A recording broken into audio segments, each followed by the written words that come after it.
Ito others naman, sabi. May dugo yan sa loob. Lunch na kami!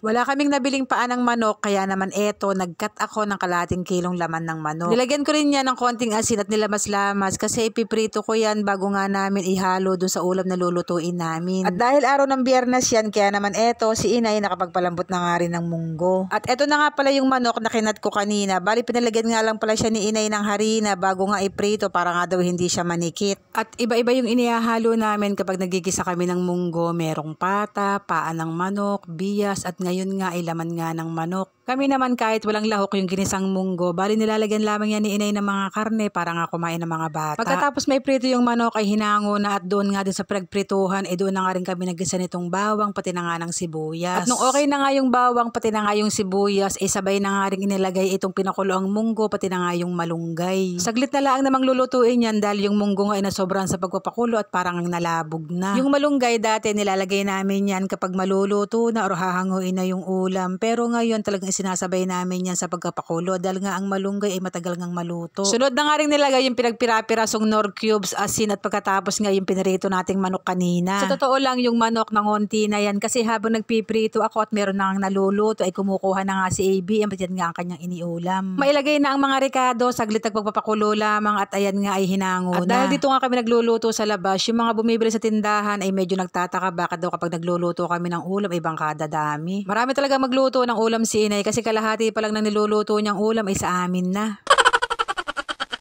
Bukod dyan yung bigay sa mga kapatid ko, kapatid niya at sa mga bumibili nga sa tindahan na minsan nga ay nanghihingi. At pagkaluto nga ay kumuha na nga ako para nga makakain kami at narito nga rin pala yung tito ko at tamang-tama talaga yung pagkakaluto namin ng ginisang munggo kasi nga birthday niya nung araw na yan. Wala nga daw siyang handa kaya sabi niya ay dito na lamang siya kakain at pagkatapos ngayon magbabalot na lamang ng ulam pag uwi. Pagkatapos naman namin kumain ay ayan ready na nga ang magkapatid para nga pumasok. Si ABM lang naman na may pasok, bali si Criminology nga ay pupunta ng Kainta para nga pumirma ng voucher para nga sa scholar. Sa pinapasukang school ni Criminology ay TriSem kaya naman every semestre ay pumupunta nga siya ng Kainta para nga pumirma ng voucher. At sa totoo lang napakalaking tulong nga ng pagiging scholar nga ni Criminology dahil wala nga kaming binabayaran doon kahit nga piso. Full scholar siya hanggang sa makatapos at ang tanging binabayaran nga lang namin ay yung kanyang drug test. At pagkatapos nga ng lahat-lahat, nakapagluto na kami ng ginisang munggo, nakakain at nakapasok na nga rin si ABM, pati na nga si Criminology ay nakaalis na rin. Ay ayan, nakapaligo na nga ako. Nung mga nakakaraang pagbablog ko ay hindi ko nga binibidyohan yung sarili ko kasi nga namamaga noon ang aking kanang pisngi gawa nga ng singaw pati na nga ng pagsakit ng ngipin. At maigi na lang talaga at medyo okay na at lumit-lit na nga ang aking pisngi.